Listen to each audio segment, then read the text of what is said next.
আমরা অনেকগুলো বিষয় ধরে ধরে আলোচনা করব।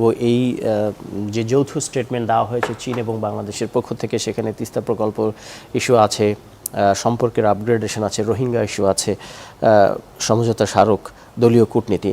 প্রথমেই আপনার কাছে জানতে চাই যে চীন সফর থেকে বাংলাদেশ আসলে কি পেল?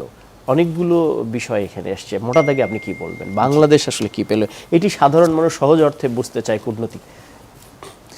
ধন্যবাদ। এটা একটা গুরুত্বপূর্ণ প্রশ্ন এবং বাংলাদেশের নবনির্বাচিত গণতান্ত্রিকভাবে নবনির্বাচিত সরকারের প্রধানমন্ত্রী হিসাবে সরকার প্রধানের প্রথম গুরুত্বপূর্ণ বৈদেশিক সফর হিসাবে, এবং মালয়েশিয়াটা আমি একমত রাইজিজের সাথে যে এখানে প্রথম যে ট্রিপের অংশটা ছিল মালয়েশিয়াটা ছিল হচ্ছে একটা সেফ একটা অপশন। তো মূল যে ট্রিপটা মালয়েশিয়াকে কোনো অর্থে ছোট না করে আমরা বলবো যে চীন ছিল। তো চীনের এখান থেকে আমাদের চাওয়া পাওয়া অনেক বেশি, এবং 2024 সালের শেখ হাসিনার সরকারের যে শেষ যে ভিজিটটা হলো এখানে যে যখন আপনাকে ভারতের ভিজিটের পর এখানে চায়না ভিজিট, তো ওই অর্থে কিন্তু চীনের সরকার কিন্তু এক প্রকারের কিন্তু তখন শেখ হাসিনা সরকারের প্রতি সমর্থন উঠিয়ে নিয়েছিল। তো এবং ওই সরকার ওই সফরের এখানে ফল আউটটা এতটাই খারাপ ছিল যে এটাতে ওর পতনটা ত্বরান্বিত করার জন্য আরোটা সহায়ক হয়েছে।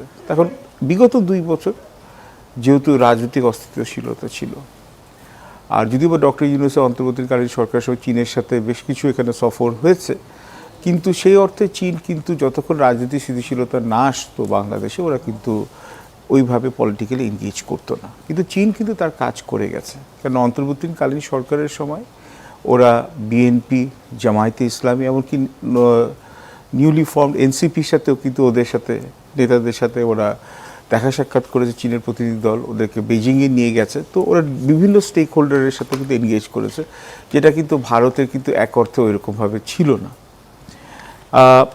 এবং আমাদের এখানে যদি আপনি বলেন চাওয়া পাওয়ার মতো মোটা দাগে যদি বলি, আমাদের কিন্তু রিকোয়ারমেন্ট ছিল হচ্ছে $6 বিলিয়ন মতো ফাইন্যান্সিংয়ে আমরা চেয়েছি ওদের কাছ থেকে, যেটা আমি আগের রিপোর্টগুলো দেখেছিলাম যাওয়ার সময়।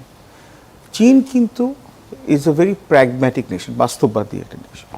ওরা আমাদেরকে $300 মিলিয়ন গ্রান্ট অ্যাসিস্ট্যান্সের সহায়তার আশ্বাস দিয়েছে।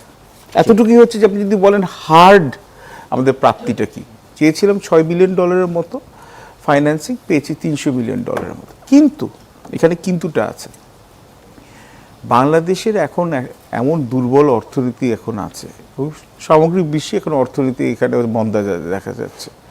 আমাদের বেকারত্বের হার বেশি, দেশি এবং বৈদেশিক বিনিয়োগ তলানির নিচে, কর্মসংস্থান হচ্ছে না, এবং তার সাথে সাথে চীনের এখন হচ্ছে একটা দ্বিতীয় বৃহত্তম অর্থনীতি। আমাদের 27% হচ্ছে আমদানি চীন থেকে আসে। আপনি যদি চীন, হংকং এবং ম্যাকাওকে একসাথে নেন, তাহলে আমাদের 27 প্রায় হচ্ছে 25 থেকে 26 বিলিয়ন মতো আমদানি করি এক বছরে। আমাদের যদি লোন দেখেন, তাহলে $10.2 বিলিয়ন চাইনিজ লোন আছে। তারপরে আমাদের টোটাল যে আমাদের লোন আছে, ওটার হচ্ছে আপনার 13% লোন শুধু চায়নার কাছে আছে।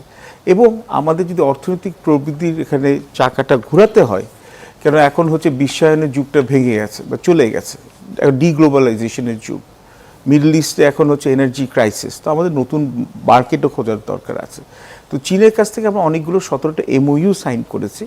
MOU মানে কিন্তু আপনার কিন্তু অ্যাগ্রিমেন্ট না, কিন্তু আপনার মনে রাখতে হবে যে চীনের সময় 2014-15 সময় যখন MOUগুলো সাইন করা হয়েছিল, ওর মধ্যে $8.9 বিলিয়ন, প্রায় $9 বিলিয়নের মতো ধরেন, এটা এখনও কিন্তু পাইপলাইনে আছে, এটা কিন্তু রিয়েলাইজড হয় না। কিন্তু চায়নার সাথে এনগেজ করার আমাদের এখন একটা লং টার্ম ব্লু প্রিন্ট হয়ে গেছে। এখন বাংলাদেশের এই মুহূর্তে রিজার্ভ এবং ডলারের যে ক্রাইসিস, এইরকম একটা মোমেন্টে এই $300 মিলিয়ন যে অনুদানের আলোচনা, সেটি এই মুহূর্তে এই পরিস্থিতিতে কতটা আসলে স্বস্তি দিচ্ছে?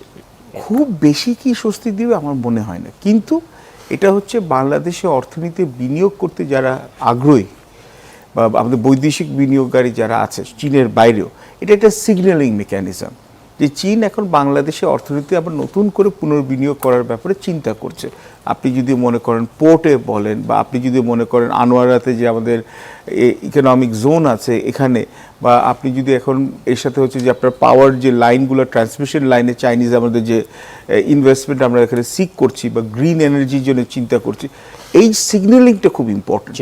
এবং এর সাথে সাথে আপনি যে চাইনিজ যে ইনভেস্টমেন্ট কোম্পানিগুলোর সাথে কথা হয়েছে, ওয়াওয়ে, তারপর হচ্ছে বিওয়াইডি, তো এদের সাথে যে কথাগুলো হয়েছে, এখান থেকে যদি ইনভেস্টমেন্ট মোবিলাইজ করতে, চীনও কিন্তু এখন দেখবে যে বাংলাদেশ নেক্সট 6 মাসে কী রকম এখানে সংস্কার এখানে করা হয়, অর্থনৈতিক সংস্কার করা হয়, এবং বিনিয়োগকারীদের জন্য একটা বিনিয়োগ বান্ধব একটা পরিবেশ যদি সৃষ্টি করা হয়, তাহলে চীনের বিনিয়োগ আসতে পারে ভবিষ্যতে।